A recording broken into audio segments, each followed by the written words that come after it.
of Representatives.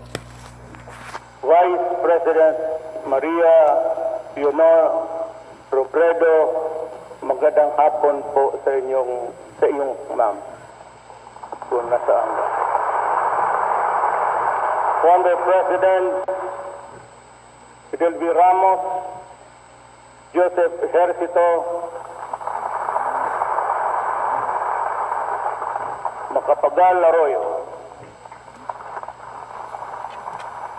His Excellency Kacha and esteemed members of the Diplomatic Corps, Executive Secretary Salvador Medaldia, and the other members of the Cabinet, Chief Justice Lucas Bersamin, and the Supreme Court, my fellow workers in government, mga mahal kong kababayan.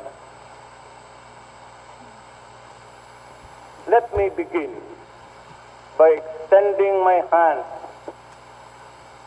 in gratitude to all who kept faith with me in our most trying times.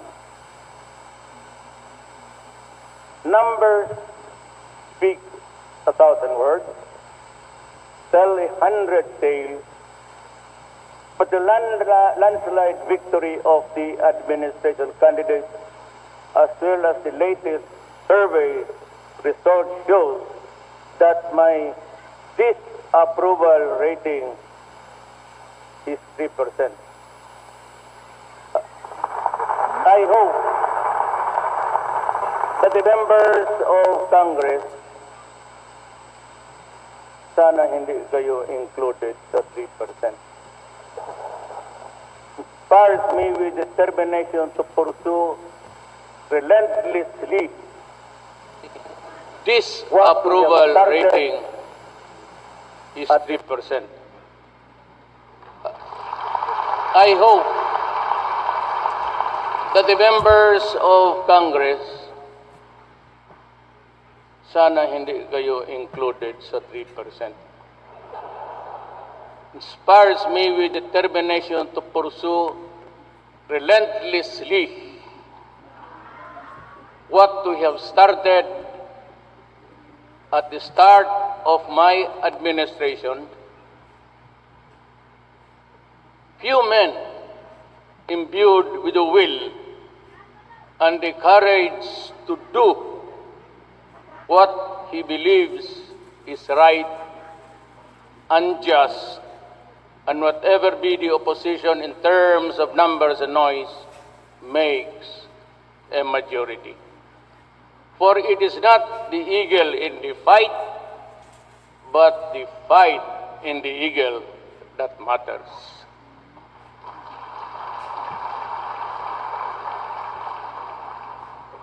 Believe me, I will end my term fighting. It has been 3 years since I took my oath of office,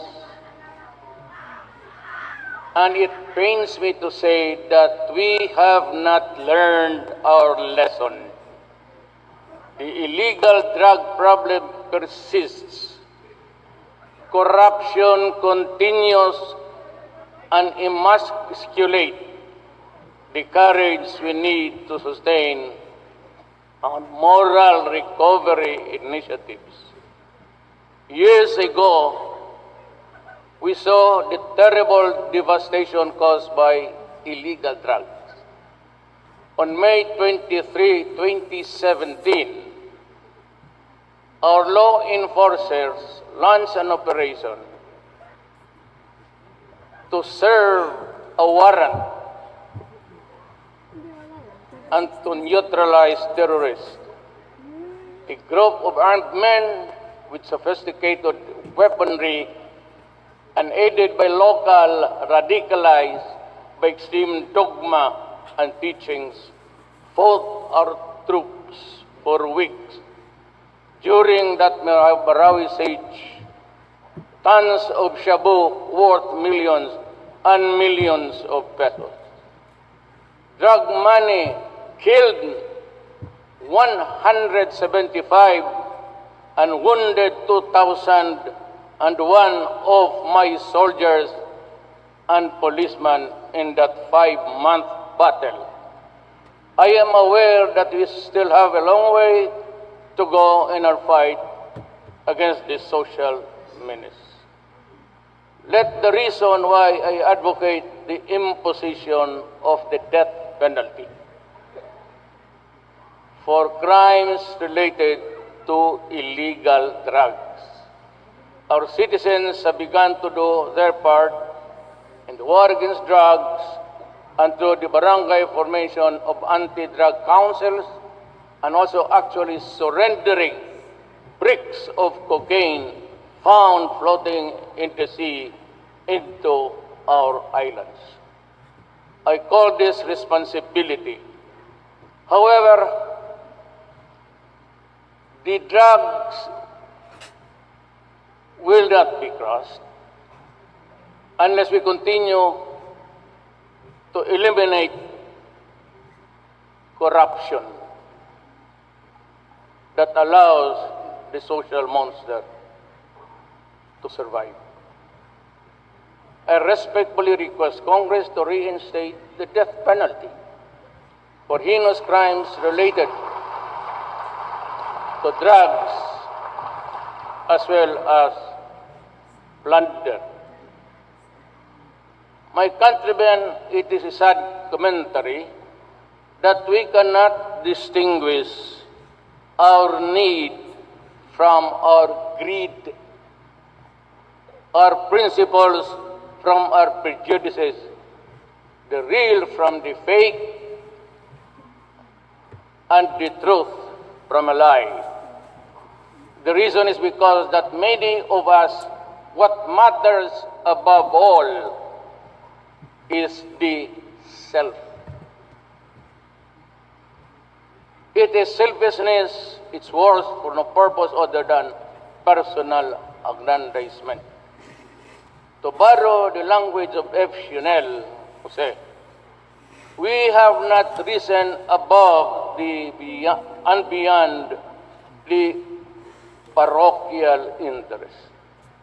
Our warped loyalty to family, friends, and tribal kin continue to exact a heavy toll on our programs designed to uplift the poor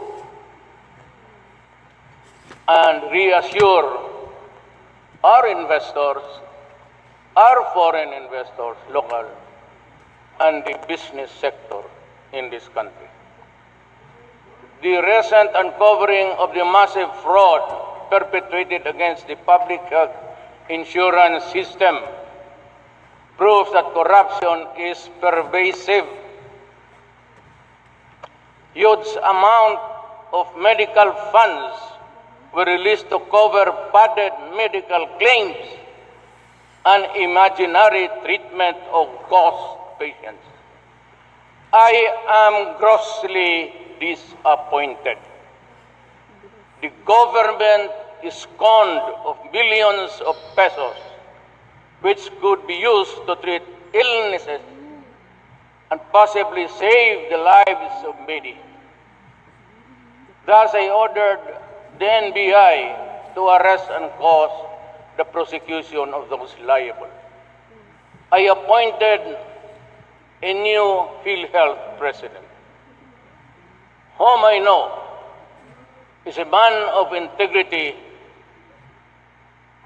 a military man, a former military officer, and gave him marching orders to prioritize ridding the agency of corruption. By the way, I commend the Bureau of Investigation for its handling of high-profile cases resulting in the arrest and prosecution of criminals. These culprits will have their day of reckoning in court. I hope it happens during the last 3 years of my term. Concerning the unscrupulous persons manning our ports and scalawags in uniform, we have been unyielding in our reforms to weed them out of public service. I have fired or caused the resignation of more than 100 officials and appointees of government without regard to relationship, friendship, and alliance. There is no sacred cow, as the saying goes, in my administration. Institutions that are the stewards of our resources and agents of development have long been a major source of public frustration. Drastic reforms within these agencies have yielded results. Our government-owned and controlled corporations, infamous for high salaries and bonuses being paid for their executives and employees, have started to shape up. As of July 9, 2019, we collected more than 61 billion from GOCCs, or government corporations, 32 of which, or 32% is 16 billion from PAGCOR.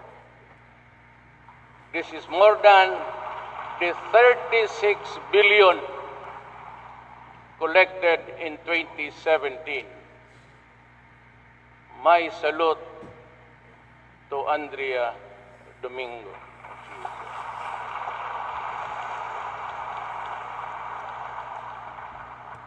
Magpasugal ka pa ng marami. Bureau of Customs, though corruption-ridden, managed to collect 585 billion pesos in 2018. Imagine how much more could have been collected had the BOC been clean and less corrupt. May I cut and just magsalita lang ako kung anong sa isip ko. I went to the Bureau of Customs 2 weeks ago and found out that there are about 63 of them facing charges, criminal charges, and 61 of them under investigation. I hope that I can have the cooperation of Congress. If we cannot abolish their position, and if I cannot dismiss them for the reason that there is a security of tenure, I will just allow them to have their plantilla positions, but they have to report to Congress every day to help me in the huge paperwork that we have to do every day. All of them will go out from the premises of the customs area. I do not want them back. We in government talk too much, act too little, and too slow. I recall saying that before the congressional hearing when I was mayor of Davao City. I say that again to emphasize how little we have changed since then. We have long on rhetorics, but short of accomplishments. It's just that you, Congress, or even the executive department, and maybe me. So, I am here to rectify my own error. That is why I implore those who occupy positions of power and authority to let your deeds and accomplishments do the talking. Lead by example. Words ring hollow when not followed by positive and prioritized action. Time and again, I have emphasized that, like my fellow workers in government, trabahante lang po ako ng Pilipino. Last year, I signed the Ease of Doing Business and Efficient Government Service Delivery Act, a significant piece of legislation to improve service delivery and fight corruption still until now. However, much is to be done in ensuring our responsiveness to the people's needs based on complaints received by this contact center Bayan, that's in my office. The LTO, SSS, BIR, LRA, and Pag-ibig are the top 5 agencies that need to drastically improve their service. I reiterate my directive to the government and instrumentalities, including the LGUs and the government corporations. Simplify. Andito ba kayo? Simplify. Just like the others. You can do it electronically. You do not have to go to the office. I've been asking that from you since 3 years ago. Pag hindi pa ninyo nagawa yan ngayon, papatayin ko talaga kayo.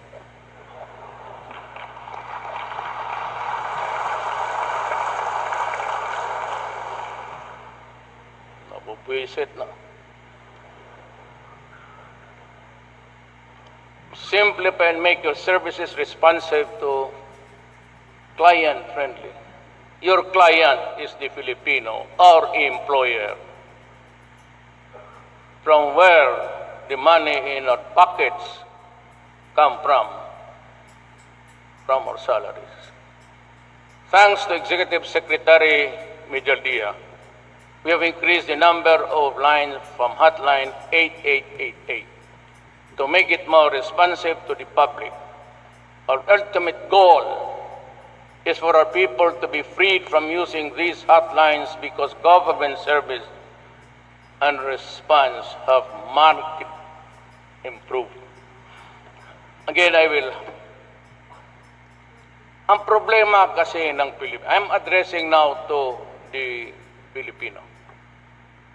Kayo rin kasi, sinasabi ko na sa inyo, be assertive. At pag kayo o ikaw hiningian more than the required payment by government at humingi pa sa iyo, I've been telling you, mag-iskandalo kayo sa opisina. Make a scene. Sampalin mo yung yan. Kasi aabot rin sa akin yan. And I have done that.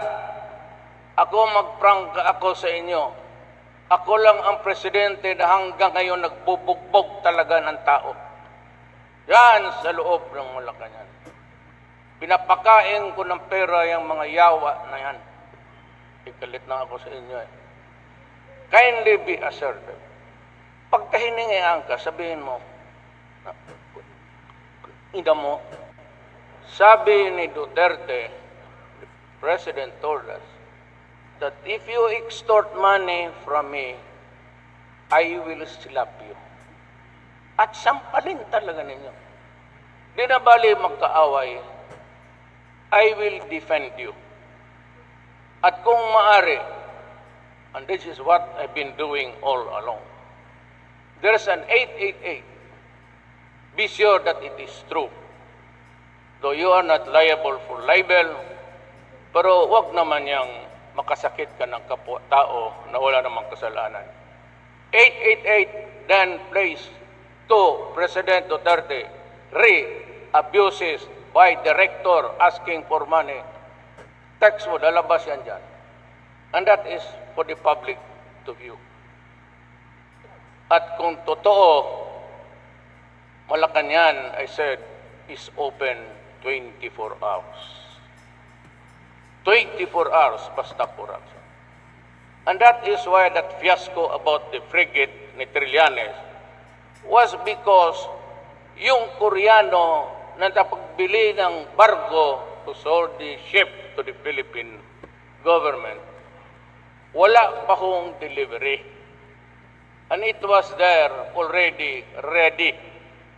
And that is why that Korean went to Malacanang just to complain.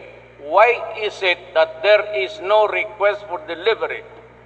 So I told Bong, ayusin mo yan. He went to Lorenzana, and Lorenzana, nagsulat siya. May nakakuha because sa Malacanang, every administration may tao yan dyan. Every administration leaves some of the men because they are appointed on plantilla position. Kinuha nila, then it was brought here before the Congress. And so Bong was called to testify and said he was assured it will be a closed door. I told Bong, no, ask for an open and public hearing. Sabi ko, sabihin mo sa lahat, kanina, wala, you have nothing, just say the truth. Sabi ko, pagkatapos niya testify, sabi ko, Bong, maniwala ka hindi, you will be a senator. Totoo yan. That is the story of how convoluted politics and corruption here in our country works. Equipped with political will, the government ordered the closure of Boracay Island for 6 months to prevent its further deterioration. We cleaned and rehabilitated the island and not allowed it to heal naturally. I am proud to say that it has been restored close to its original pristine state. Boracay Interagency Task Force led by Secretary Simato and fully supported by Secretaries Andio, Romulo Puyat, oh, what's her name? Puro surname ito, Romulo Puyat. Oh, what's her name?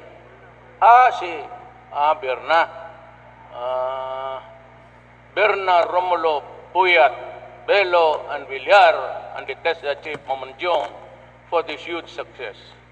Kudos are also due to the PMS for integrating the 6-month rehabilitation plan and the NEDA for the recently approved Mindanao Term Boracay Action Plan. Boracay Island is just the beginning, and the girls there, the foreigners, are waiting for you gentlemen to visit the place. They are all on the beach sunbathing. You are invited. I have not been there. Alam mo, nung naayos yan, day before, we were told that there's going to be an opening tomorrow.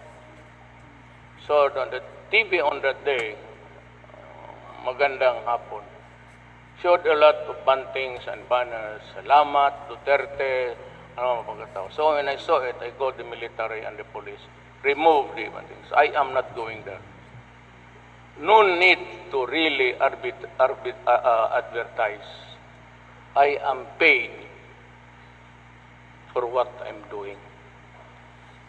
Nakukurnihan ako. Too much adulation, bordering pretensions. I can almost smell it a mile away. And I never went there until now. What I did was, I went to the other side of the island and asked the DAR, what is the status of the land behind the beach of Boracay? And they are still categorized as forestal and agriculture. Not, I said, not commercial, no sir. So I told the agrarian reform, go to the place, have it inspected. Because I will declare the whole of the island a land reform program. And I gave the islands piece by piece to the Etas, the natives of the place, para walang masabi. Marami kasi ginawa ko raw, para linisan ko, ibigay ko sa mga kaibigan ko. Wala akong kaibigang mayaman. Ayaw kong kaibigan ng mayaman. Because pagka mayaman ka, tatabi lang ka lang sa akin, pati ako napahira na ng kung ano-ano ang hingiin mo sa gobyerno. There are those who violate environmental rules. I am giving due notice to the LGUs and other stakeholders, kayo po, of tourist destinations to take extra steps in the enforcement of our laws and the protection of our environment. On January 27, 2019, we officially started the Manila Bay rehabilitation. Though we have a long way to go, we are encouraged by the test results of the waters near Padre Paura. We will relocate informal settlers. I hope it can happen during my time.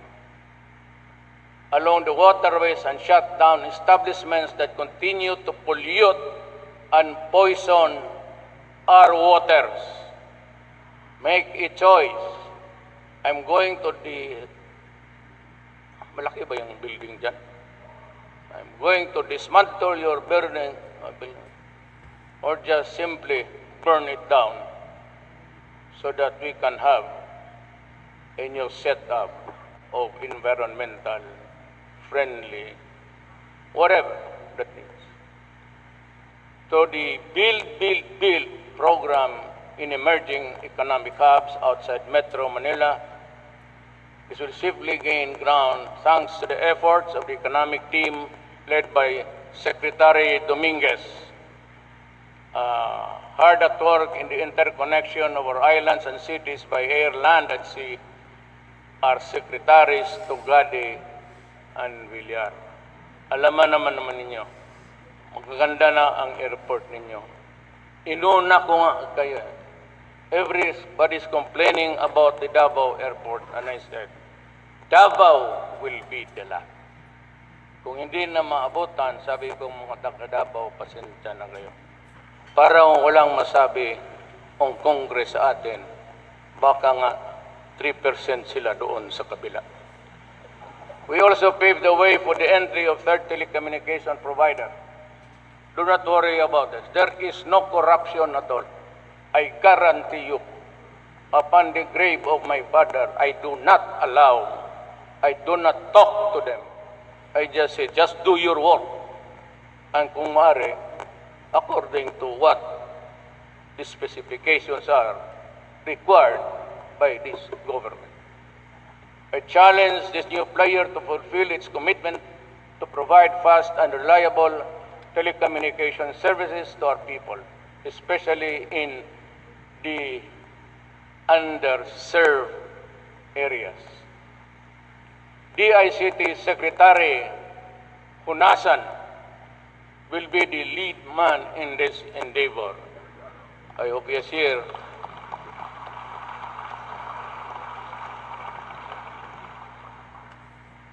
However, developmental gains will not be felt by our people in the countryside if we cannot maintain law and order. Yung peace and security, we need to enforce the law. After almost 2 decades of peace negotiation, the Bangsamoro Organic Law was finally passed and ratified. For decades, our Muslim brothers in the armed have been mired in poverty. My late Muslim brother, Minda Chair Abdul Ghair Alonto, envisioned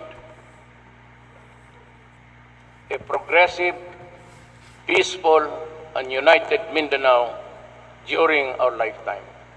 It is my hope that the Bangsamoro transition will fast-track the establishment of regional government that will secure and comfortable life for Muslim brothers and sisters and all indigenous communities in the Bangsamoro regions.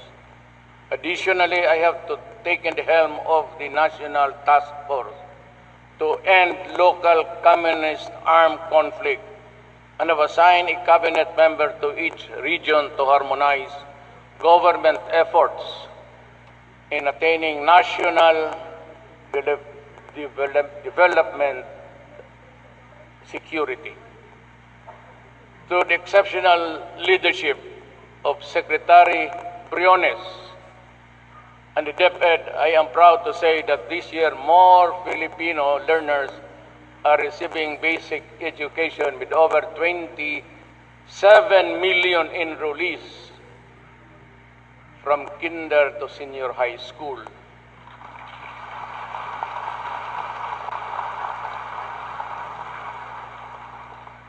And because we have still a little to spare,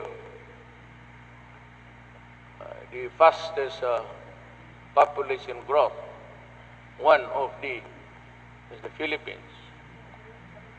We are so industrious that we are producing more people than. I do not want to quarrel with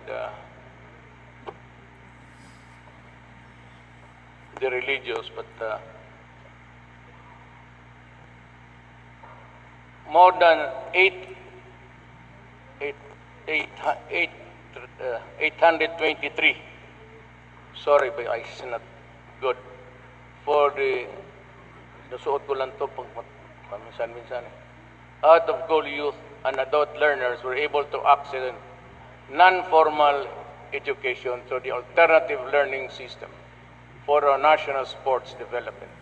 I support the proposed measure to create the National Academy for Sports for high school students. Almost 86,000 micro, small, and medium enterprises, or the MSMEs, have received over 3 billion worth of loans since 2017, thanks to the efforts of Secretary Lopez and the DTI. Additional benefits for solo parents, the assignment of health workers in all barangays, and the expansion of the malasakit centers are what we also hope to achieve through the bills filed by the original concept of bongo para manalo sa kampanya. Yun ang mantra niya. Tutuhanin mo lambong, mapahiya tayong lahat. I also implore Congress, you have to study this very carefully. Congress has to postpone the May 2020 election. And yung barangay Sangguniang Kabataan to October 2022. Because if you read it, to rectify the truncated terms, paiba-iba na eh. The truncated terms of sitting barangays, but also provide them with the ample time to finish the programs and projects. I suggest Congress should also enact the Magna Carta for barangays. This administration's malasakit at Servicio program has of course reached the Filipinos who labor in foreign lands. The milestone signing of the bilateral labor agreement with Kuwait in 2018 is a testament of my commitment to stop abuses inflicted on our overseas Filipinos, to ensure their welfare, protection, and their access to government services. The establishment of the Department of Overseas Filipinos will sufficiently address that particular need. Our accomplishments for the past 3 years and the plans for the next 3 are discussed in detail in my midterm report to the people, copies of which shall be made available before the day ends. Let me repeat what I said many times before. Honestly, I have identified the enemy who dumped us into this quagmire we are in. I have met the enemy face to face, and sadly, the enemy is us.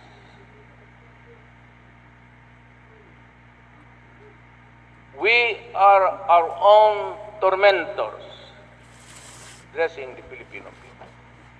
We are our own demons. We are as rapacious predators preying on the helpless, the weak, and the voiceless. We find corruption everywhere in government when every malefactor watching his cohorts back in blatant disregard of his oath when he assumed public office. Even the language has evolved to soften the wickedness of the criminal act. For the boys, sponsoring an event, or what else have you? No amount of euphemism can trivialize or normalize betrayal of public trust or any other criminal offense. It is an injury laced with insult. It is both a national embarrassment and a national shame. For every transaction,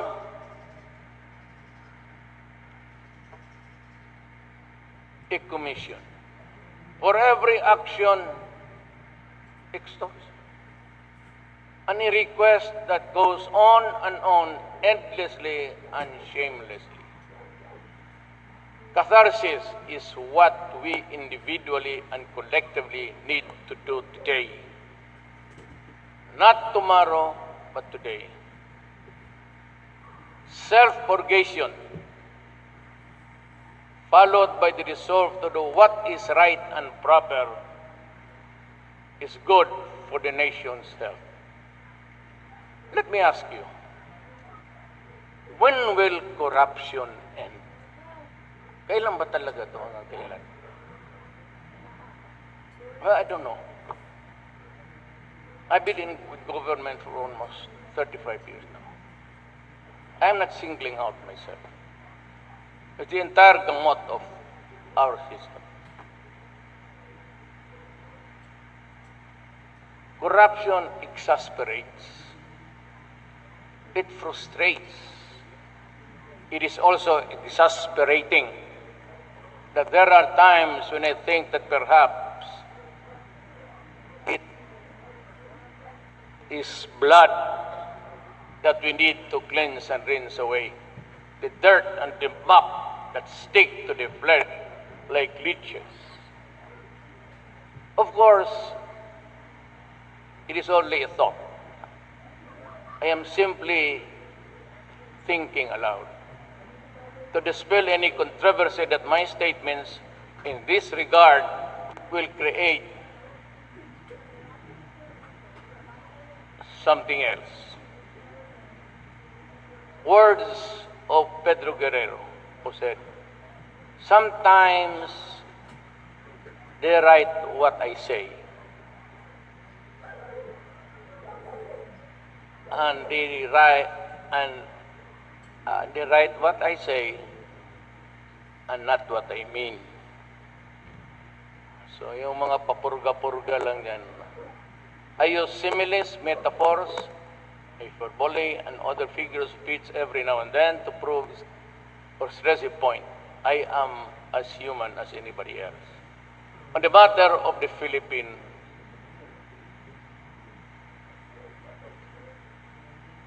West Philippine Sea, the avoidance of conflict, armed conflict, and protection of our territorial waters and natural resources compel us to perform a delicate balancing act. A shooting war is grief and misery multiplier. War leaves widows and orphans in its wake. I am not ready or inclined to accept the occurrence of more destruction, more widows, and more orphans should war, even on a limited scale, breaks out. More and better results can be reached in the privacy of a conference room than in the squabble in the public. That is why I will do in the peaceful way, mindful of the fact that it is a national pride and territorial integrity that are at stake. Short of expressly advocating a call to arms, there are those who say that we should stand up and stop those who fish in our economic zone. Of course, we will do in due time. There is, alam mo ganito yan eh. When I became president, and when the M16 rifles were canceled by America upon the prodding of the U.S. Congress, I found myself in a quandary because reports were already very ripe na there was the passing of arms in Marawi. And because of the arms were already mostly in the hands of the police, hands me down from the army, were quite old.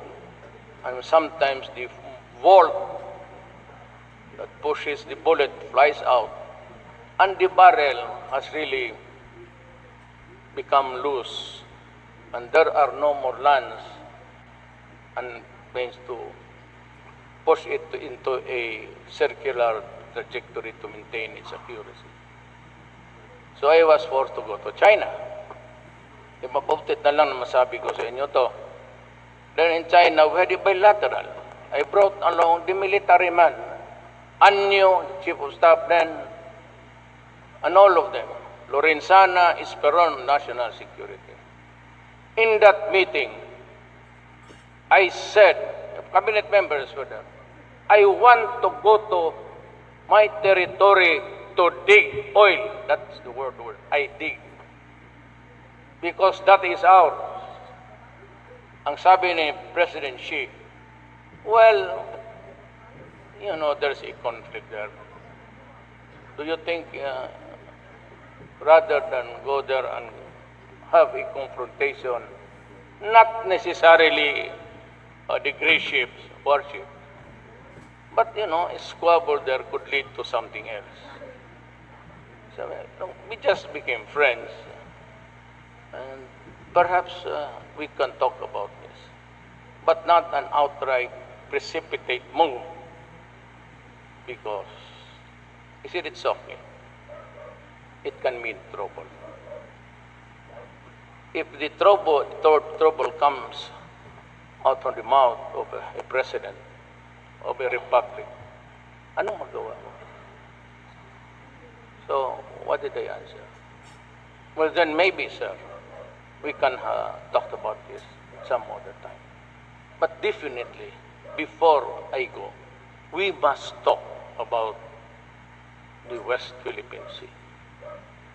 We cannot, you know, have our cake and eat it too in this.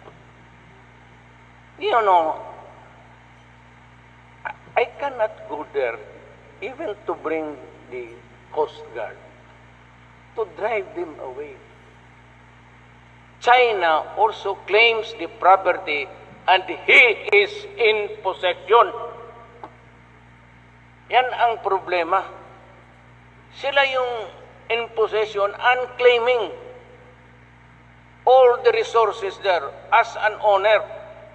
We are claiming the same, but we are not in the position because of that fiasco. Noong dalawang nag-stand off doon during the time of my predecessor, si Albert, ambassador, if I'm correct, I do not know his real name, tayo ang umatras. Pagsabi na umatras, that was a kind of a compromise. Tayo ang umatras. Nung umatras tayo, pumasok sila. Marami na. That day, we lost the Spratly and the Panganiban. Yan ang totoo. Walang bulahan yan. Ngayon may arbitrary ruling. I said, I could not even ask for the oil, claiming the entire resources of the monarch. Anong sabihin ko sa kanila? Kaya sinabi ko, let us do this mutually. Of course, when she says, I will fish, who can prevent him? Ang sabi ko naman, we will fish because we claim it. And sabi ko, please allow, because before that, they were driving away our fishermen. Di ba, inaabog nila? Kaya sabi ko, do not drive them away because the Filipinos are of the belief that they are also declaim it. Now, if you deprive the Filipinos of their magkagulo talaga yan. And it could lead to not really war. I said, we have to, sabi ko, so I said, I allowed. That was on the premise that I own the property. Pero hindi tayo in control of the property. Yan, magsabi sila, of course, I will allow you. Kaya pinabalik. Yung disgrasya, yung pagsabi, a mere incident, legal marine incident. Yan ang ginagamit sa batas yan. A marine incident happened. Hindi naman sinasabi marine accident. It was just nabanggaan, wala naman. So they wanted to talk. Tapos ayaw dito. And so, sige, we will investigate and you investigate. And when we are ready, we should meet and compare notes. And let us determine who pays for what damage. Ganun lang. Ipadala ko yung Marines ko to drive away the Chinese fishermen. I guarantee you, not one of them will come home alive. Kung ipadala ko yung pati yung frigate ko na bago, yung pinagkaguluhan nila ni Trillanes dyan sa that made Bong senator, ubos yan. Because there are already guided missiles in that island. And the fastest that they have installed there can reach Manila in 7 minutes. You want war? Alam mo, asaran yan. Supladuhan yan. Kung supladuhan lang, umalis ka diyan. Kung ganunan lang, bright ako dyan. Hanggang bunganga lang. Pero kung punutan na ng baril, pwede siguro. Basta dalawa lang. But the problem is, whether we do it in a diplomatic way, there will be heated arguments. Sigurado yan.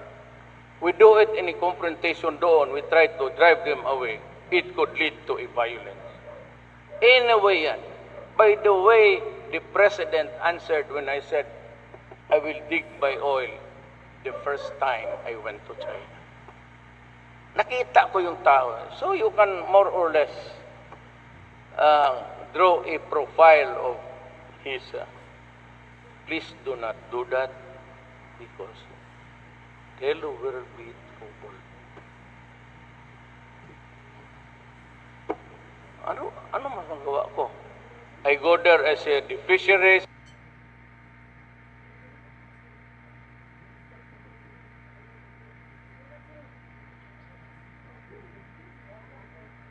So, and besides, I was invoking yung traditional fishing rights.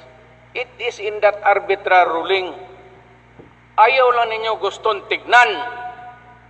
It is mentioned there that even before countries were in existence, people around an ocean or a lake had already been fishing there for generations. And that is why fishing rights are allowed in so many cases between Finland and Germany, decided by UNCLOS. UNCLOS is the international law of the seas. UNCLOS is a product of a treaty. That treaty is also a part of our land because we are a signatory. Dito kung basahin lang ninyo yan ng husto, it is there. You might just say, China and everybody recognizes traditional fishing rights for the natives who were there even before the creation of republics and governments. That law is a human law. So I'm sorry I promised you 40 minutes. But you want me to start? Oh, we can go home now. I have exceeded my, there is a time for everything. Do not believe the others because they are not my friends. They are my political enemies. They say, I do not believe in God. Who says? I am a believer of a universal mind. But I do not believe that a God so perfect would create hell for his creation. What kind of God is he? He is not my God. There's a time for everything. A time to negotiate and a time to quarrel. With your enemy, with your political opponents, with your wife. That is why some lives here are and a time to antagonize, and a time to make peace, and a time to go to war, and a time to live, and a time to die. That's Ecclesiastes 3. Our ownership of the West Philippine Sea is internationally recognized. However, both the United Nations Convention on the Law of the Sea, UNCLOS, and the Arbiter Award in the case of Republic of the Philippines versus People's Republic of China, recognize instances where another state may utilize the resources found within the coastal states. Exclusive economic zone, the arbitral ruling, even states, the one that they are charging me for violating the Constitution. Sino gani yun? Suntukin lang kita dyan, buti pa. Dito the arbitrary even states that the Philippines may enter into fishing agreements with other states, provided certain conditions and requisites in the UNCLOS are met. So yung aking sabi niya, let's go fish. Sabi ko, you have to they've been there fishing since time immemorial. I think it was Adam who got the first lapu-lapu there.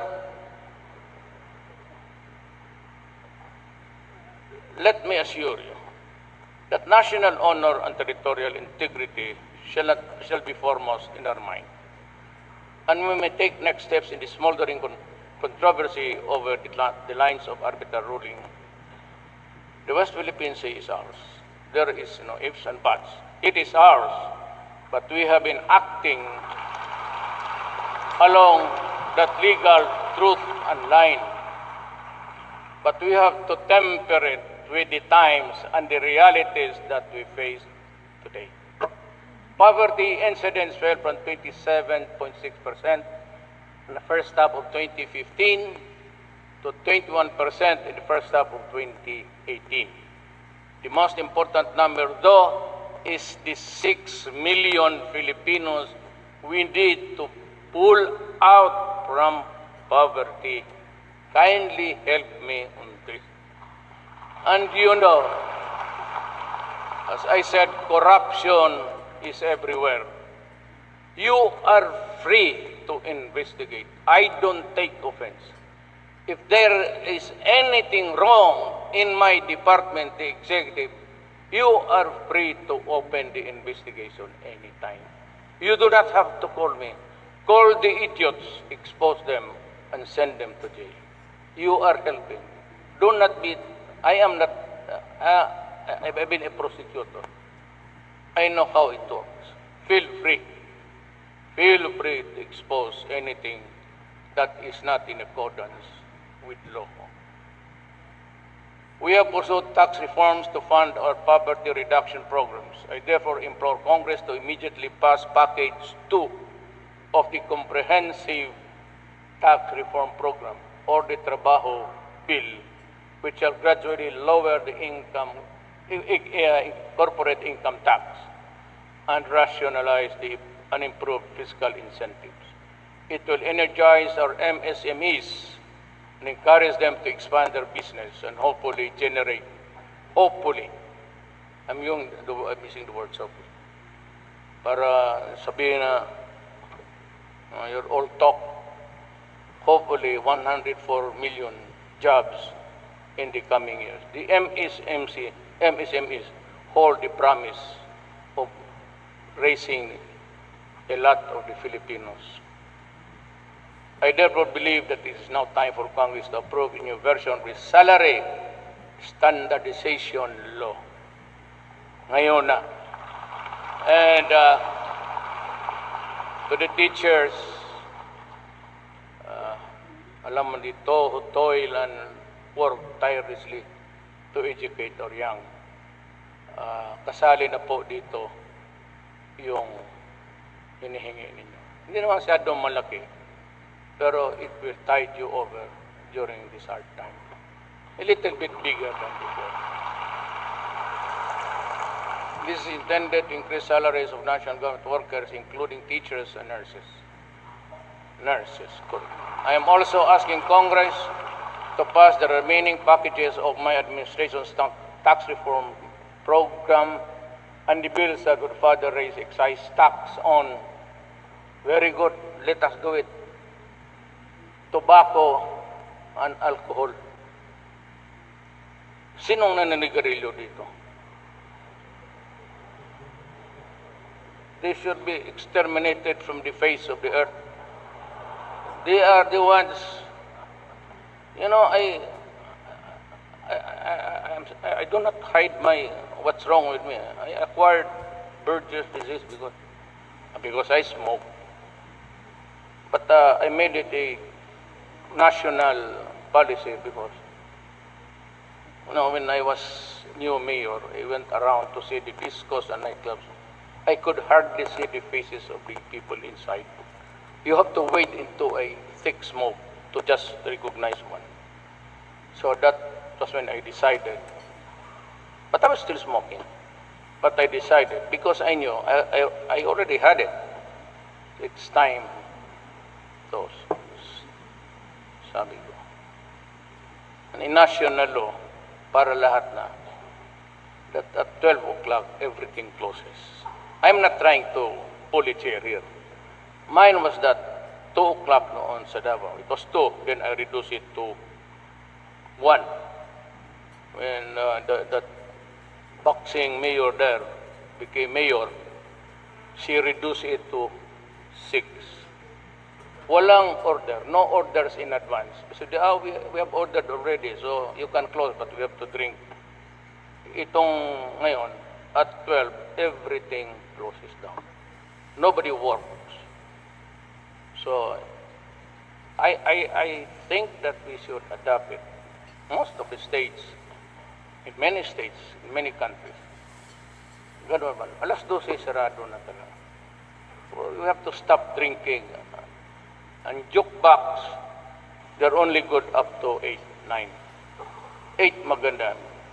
It's there in every corner store, blares out noise, and the children will go to school and the working class, and you are there with your store. I have prohibited it in Davao, and at 12, as you see, Davao is quiet because everybody is resting already. Be it in the memorial parks, cemetery, or in the comfort of their homes.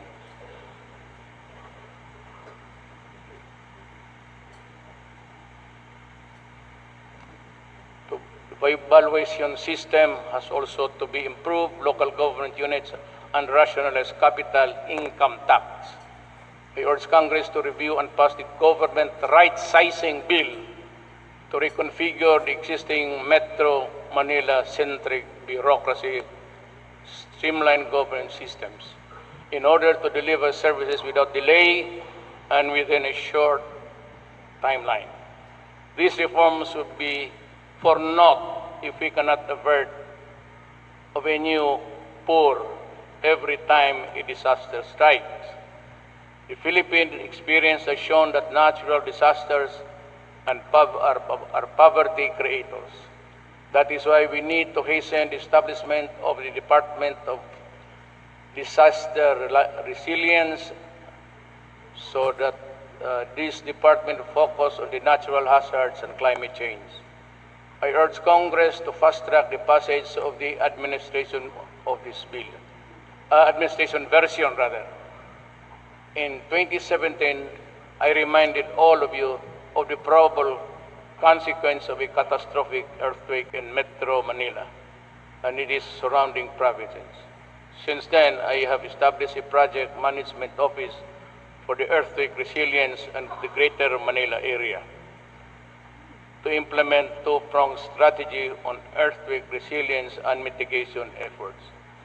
I just heard, it's not in my speech, I just heard that from a psychic that the first crack when the big one hits will be right here in the center of this.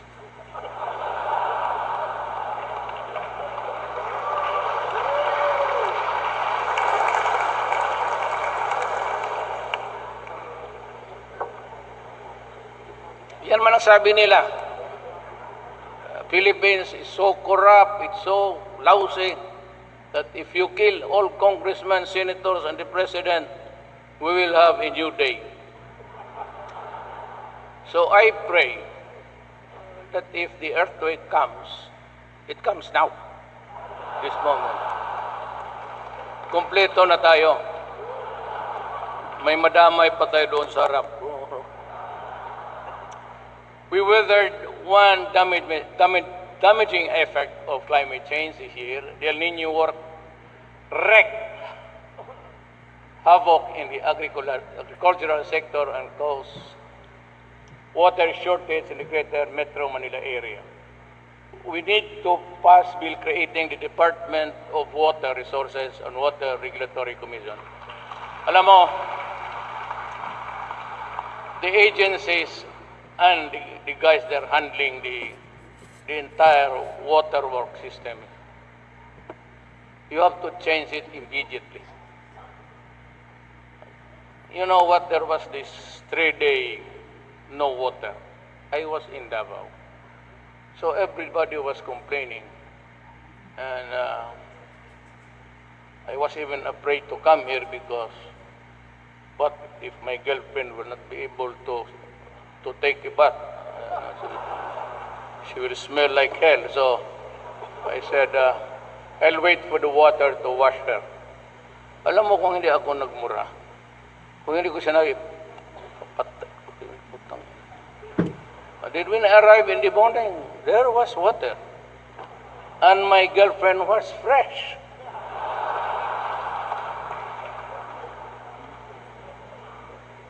I also call on Congress to pass a law mandating a fire protection modernization program. Diyan tayo nagkano. If you go to Davao, you find the best. The best of everything. 911, all the cameras, all the screens. We need that if we can fund it. Alam mo, sabi ni, Sunny is here, Secretary Dominguez. Siya man ang magyayabang. Sabi niya, marami tayong pera. Pero pag tanongin namin siya doon sa cabinet meeting, walang pera, walang pera. Si Jokno, ganun rin. Kaya tapon ko sa Central Bank. every time sabihin mo, we discuss projects. We plan and we submit it to Congress. About its final imprimatur. Hindi kami, may pera ba tayo dyan? Wala. Magkano? 4 billion. That is not the property. No money, no money. Saan palang pera natin dito? Sa bulsa ninyo?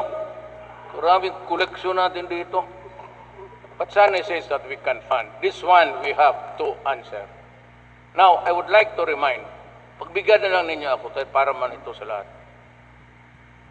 Alas 6 pa nga, ginugutom na kayo. Hindi pala kayo nagmerienda. Alam mo, ever since na-integrate yan, you would notice in your cities and provinces the deterioration of the service itself.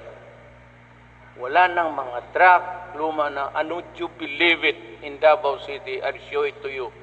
We have in 1934 is Studebaker fire truck. Maganda pa. So we have to do better than this, because there are other cities which are utterly without the tools to respond to the challenges of fire. We have to come up with something that is really good. I mean, at this age, it would be a shame if you cannot put up a fire in 2 days, 3 days. My God. We have to set aside. Sunny, you have the money? Oh, yes. O, see? Basta sa maraming tao, mahiya man mag-deny. Yeah, totoo yan. Totoo yan. We have the money, so maybe Sunny can give you a figure that we can set aside. Nakakahiya talaga itong ano natin. Ang Davao meron. Davao has a very good 911. Hindi ako nagyayabang. And we have cameras in every corner, so we can solve crimes immediately. And meron kaming 911. What is your emergency? That's the standard. So it's fire, they call the fire department. Sabi ko, 911, yes. What's your emergency?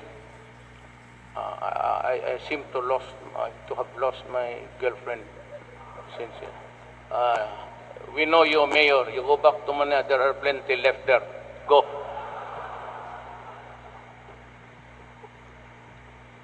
This will equip the Bureau of Fire Protection with tools to respond to challenges.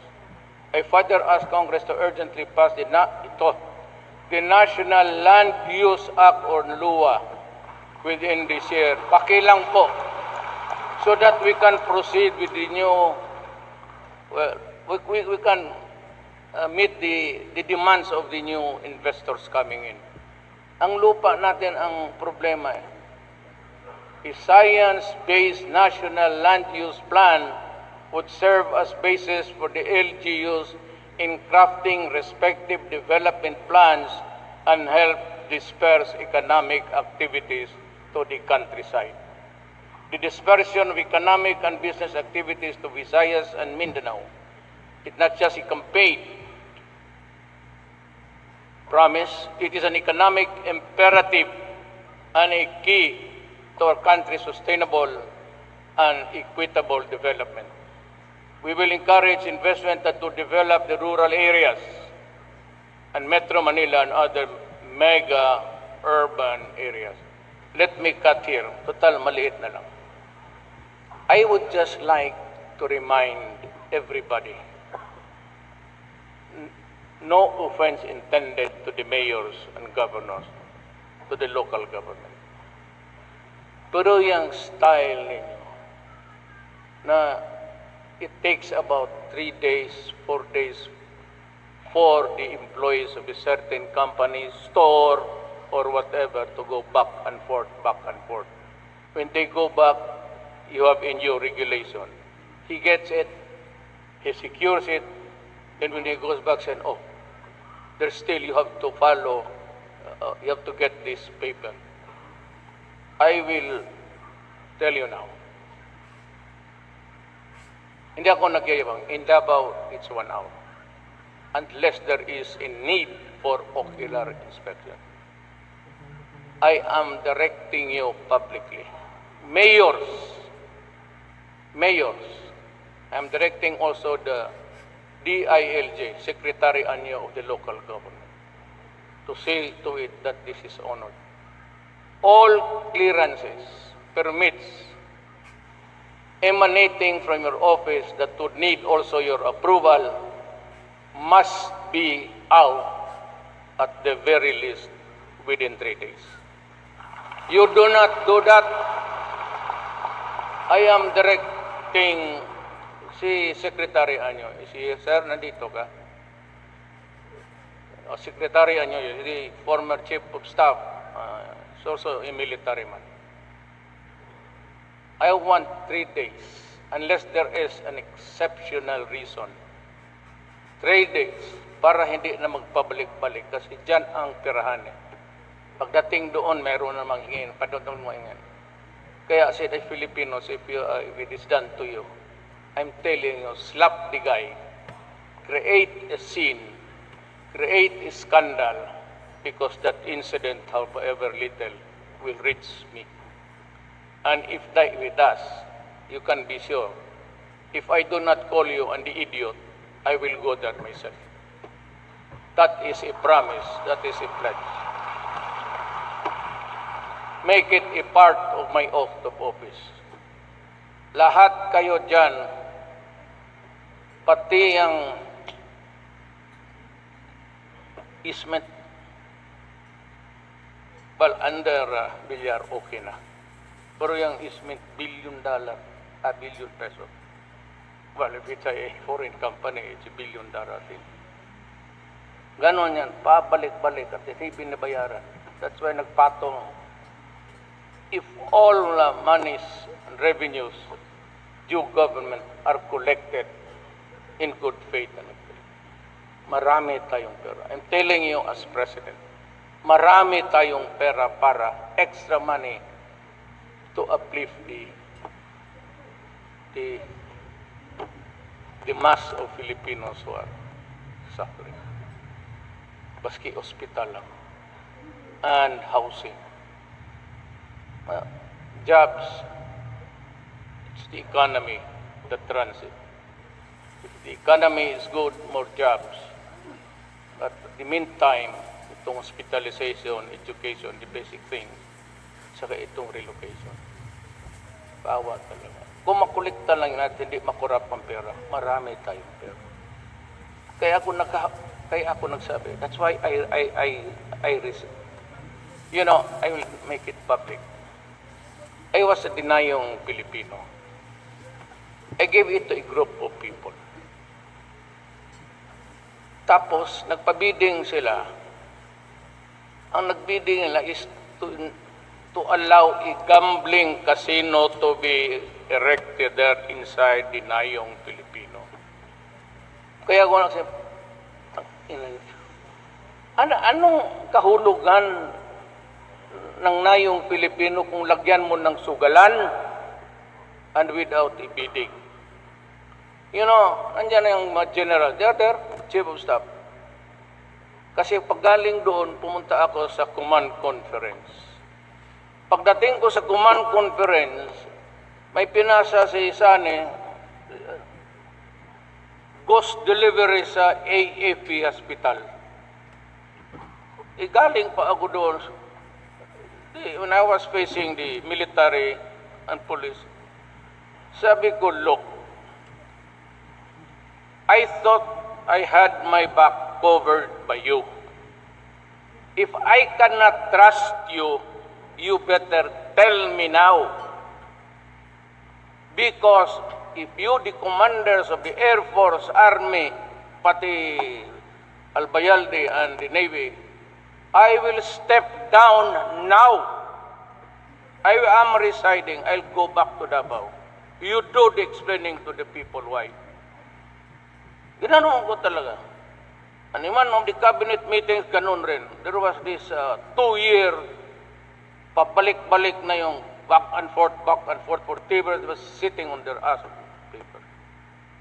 So when they were explaining to me the revised plan, and with so many requirements, clearances from NBI, I stood up with the cabinet members, lahat kami.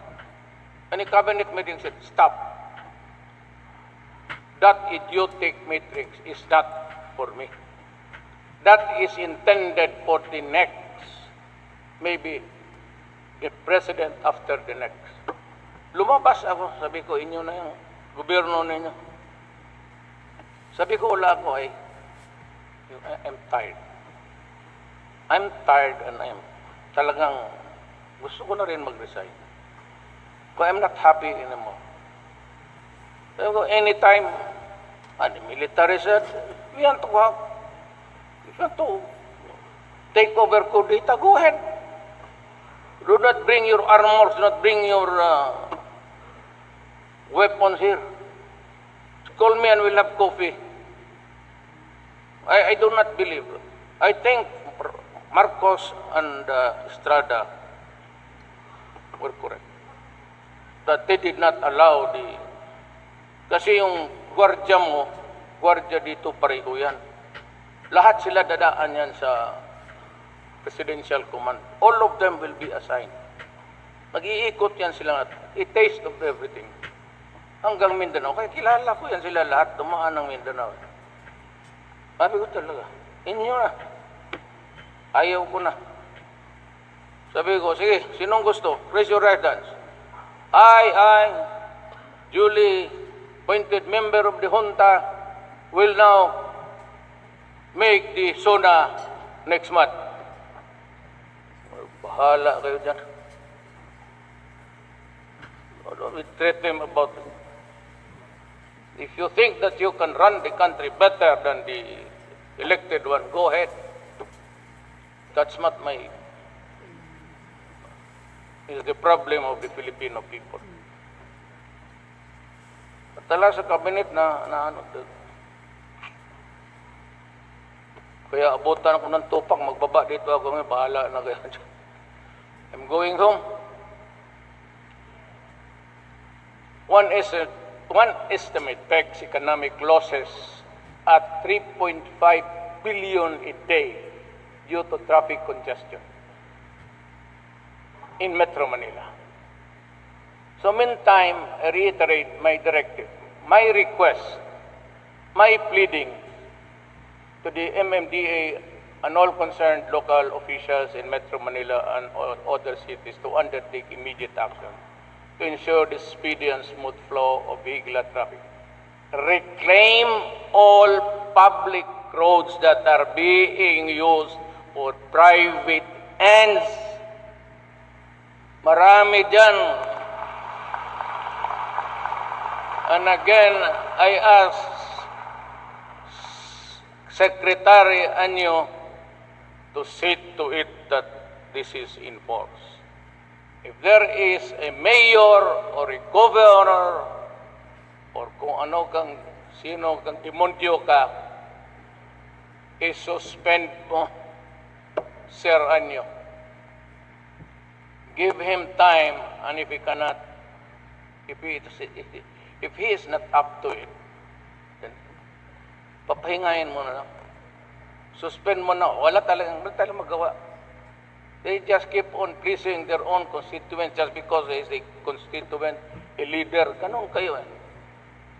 The only way to do it, anyway, me, I have no problem. Me, I am an inhotel officer. Me, I cannot run anymore. Me, after 6 years, I might lose my head. Wala na ako. No more challenges in politics. No more mountains to climb. I will just do my duty. And most of my cabinet members are actually military men. You know why? Gusto niyo malaman? Do not be embarrassed. Atin-atin na lang ito. Huwag mo na silang pansinin yung mga dyan. Parang nag-meeting-meeting lang tayo dito. Yung parang nagpulong-pulong lang. Do not mind them. Kung tingnan kasi ninyo, mahiya kayo. Kasi ganito yan. my penchant for military men. I want to ingratiate myself to them. What? I was elected by the people, not by the military, not by the police. But why do I have this, I said, this predisposed to? Kasi utusan sila madali. Kasi pag sinabi mong walang corruption, walang corruption.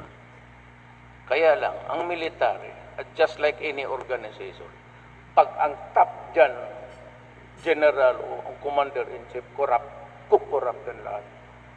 Pero kung sabihin mo na tinok, they will follow. So Boracay, I sent si Mato. Sabi ko, puntahan mo nga doon. Is General si Mato here?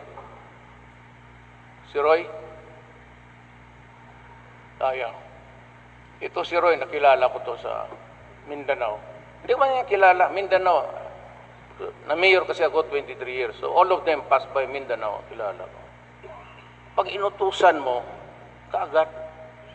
And they know that I will not give illegal orders for them to implement. Alam nila, abogado ako. Sabi ko, sundin lang ako nila. I was surprised when I ordered si Mato to go there, to Boracay. Sir Frank. Alam mong ginawa niya?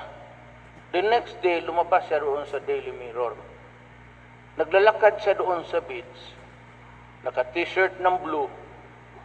At yung mata niya, nandoon sa dalawang Caucasian na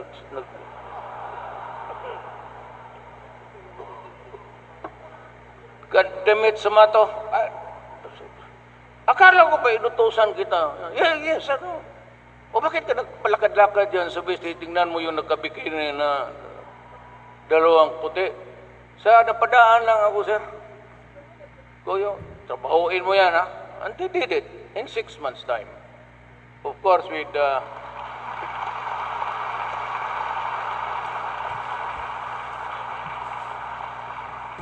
I like si Mato because he mixes pleasure with work. That is the way how to do it.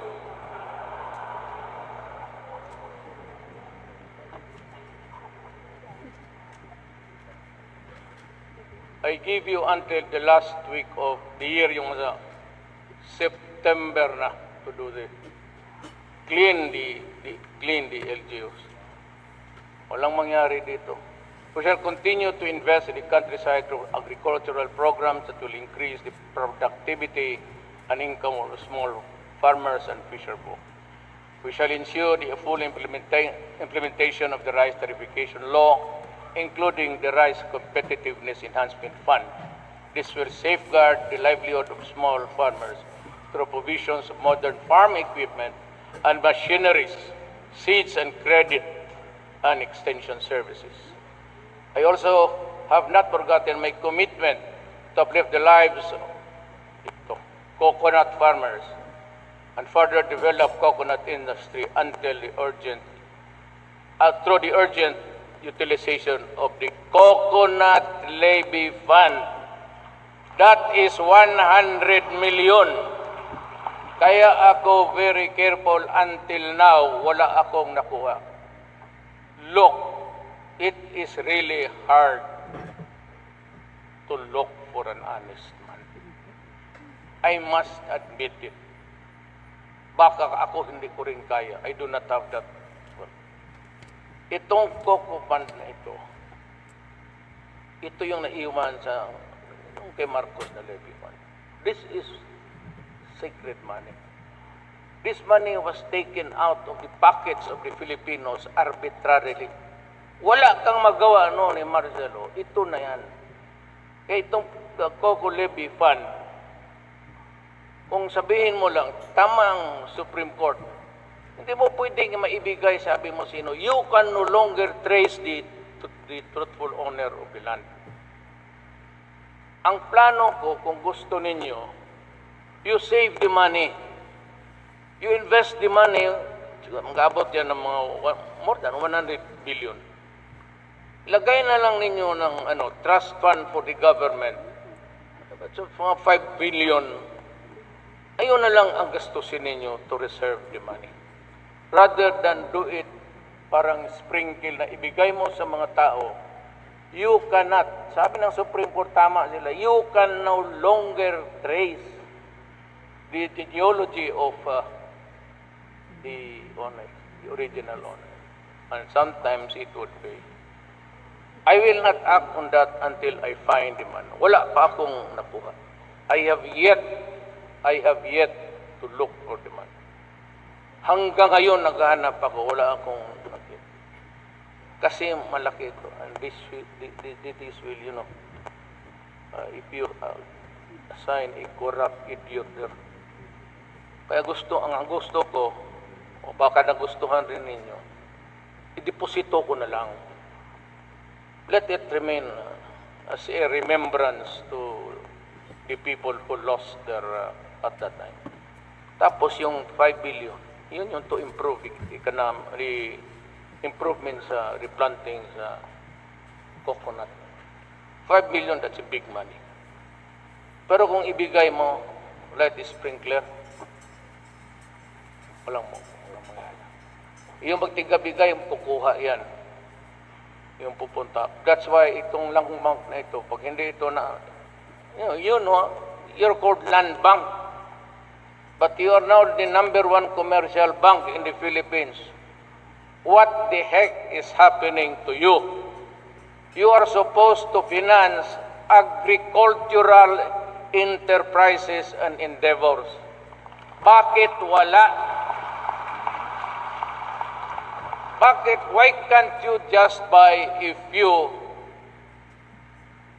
wagons or whatever, go to the countryside and ask the people if there are cooperatives, tulungan ninyo to form one.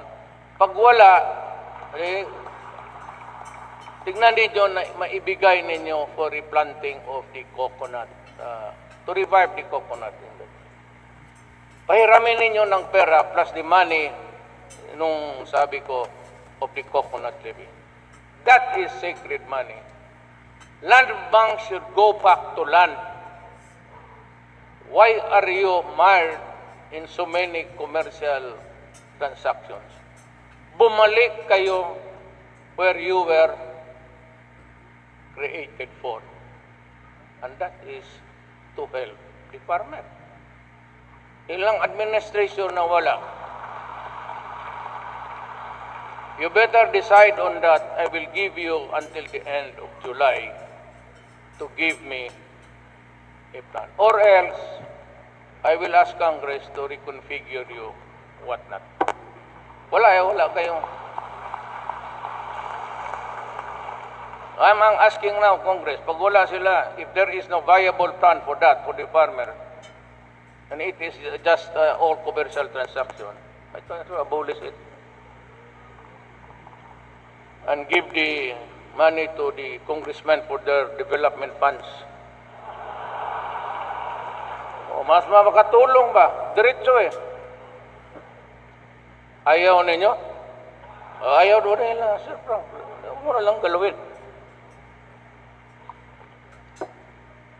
I once again urge both houses of Congress to pass a more responsive version of the bill establishing the Coconut Farmers Trust Fund to ensure the accelerated utilization of the Coco Levy Fund for the well-being and empowerment of the coconut farmer. We recognize the urgent need to ensure the sustainability and availability of resources and the development of alternative ones. In this regard, I trust the Secretary Kusi shall fast track also the development of renewable energy sources and reduce dependence on the traditional energy sources such as coal. Finally, sustaining our gains entails a national security posture capable of defending the country from external and internal security threats. Defense Secretary Lorenzana, together with the gallant men and women in the armed forces, is at the forefront of this fight. We expect support for the legislative initiatives aimed at strengthening defense-related system such as the proposed National Defense Act and the Uniform Personnel Separation Retirement Pension Bill, and the revival of the mandatory ROTC grades 11 and 12. Very important. Alam mo, pag maggira-gira, 10 out of 10 hindi marunong hawak ng baril to defend even his father and mother and brothers and sisters. Itong mga bata ngayon, they're bereft of the patriotism and the love of country. Balik sila dito. I think a military training would be good for everybody. Wala, sige lang. Shabu. Maya, namatay. Duterte, extrajudicial killing. Report to the ICC. Okay. If you can provide me with a good comfortable cell, heated during winter time, I want to go. And air condition during hot weather. And a conjugal visits unlimited para we can understand each other. We are aware of the fact that there are times in AFP and PNP personnel, while in the performance of their duties, get unjustly sued, providing them with free legal assistance to help and boost their morale. My fellow citizens, to borrow the words of Churchill, akin to, this is mine. We are now entering a period of consequences. The consequences of what we did and did not do, but should have done during my first half of my term. I assume full responsibility for that. As president, I cannot pass the blame to anybody. So it's on me. Though we cannot change the past, we will not squander the future. I will push harder in the pursuit of programs that we have started, but always within the parameters of the law. I will not merely coast along or while away my time during the remaining years of my administration. It ain't my style, but I will not stop until I reach the finish line. Then and only then shall I call it a day. Our goal for the next 3 years is clear. A comfortable life for everybody, all Filipinos. We have made significant strides and accomplishments and signal milestones as a nation in the past 3 years. This momentum must continue with greater fervor in the next 3 years and beyond. I dream of glowing days ahead for every Filipino. I dream of a Philippines better than the one I grew up with. This is my pledge and commitment for just 3 years, if I can. If I cannot, I'm sorry. But I shall continue to comply with my constitutional duty to serve and protect the Filipino until the last day of my term. God bless the Filipino. God bless the Philippines. Thank you very much.